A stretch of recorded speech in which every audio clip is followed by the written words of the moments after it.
रसगुल्ले की जड़। एक बार एक ईरानी व्यापारी महाराज कृष्णदेव राय के दरबार में आया। वह महाराज के लिए ढेर सारी भेंट लेकर आया। महाराज खुश हो गए। उन्होंने भी अपनी तरफ से मेहमान नवाजी में कोई कसर नहीं छोड़ी। सेवकों से कहकर उन्होंने ईरानी व्यापारी के रहने की शानदार व्यवस्था करवाई। उसके लिए एक से बढ़कर एक पकवान परोसने को कहा। सेवक भी महाराज की आज्ञा के पालन में जुट गए। एक दिन खाने के बाद सेवकों ने ईरानी व्यापारी को मीठे में रसगुल्ला परोसा। रसगुल्ला देखकर व्यापारी ने सेवकों से पूछा कि क्या वे उसे रसगुल्ले की जड़ के बारे में बता सकते हैं। सेवक सोच में पड़ गए। वे रसोई के पास गए और उससे ईरानी व्यापारी का प्रश्न बताते हुए उत्तर पूछा।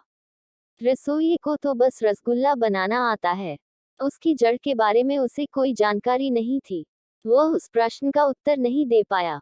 सेवकों ने कई लोगों से इस प्रश्न का उत्तर पूछा, लेकिन कोई इसका उत्तर नहीं दे पाया।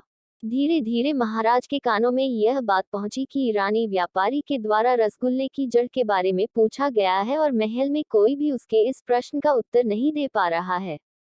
उन्होंने अपने सबसे चतुर दरबारी तेनालीराम को बुलवाया और उसके सामने यह प्रश्न रख दिया। प्रश्न सुनने के बाद तेनालीराम बोला, महाराज, कल दरबार में आप ईरानी व्यापारी को बुला लीजिए। मैं सबसे सामने इस प्रश्न का उत्तर दूंगा। अगले दिन सारा दरबार खचाखच भरा हुआ था। ईरानी व्यापारी भी दरबार में उपस्थित था।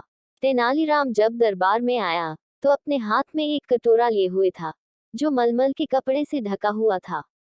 महाराज ने पूछा, तेनालीराम, क्या तुम रसगुल्ले की जड़ के बारे में पता कर आए? जी महाराज, मैं इस कटोरे में रसगुल्ले की जड़ लेकर आया हूँ, कहते हुए तेनालीराम ने कटोरे के ऊपर से मलमल का कपड़ा हटा दिया। कटोरे में गन्ने के कुछ टुकड़े पड़े हुए थे, जिसे देख महाराज सहित सारे दरबारी चकित रह गए।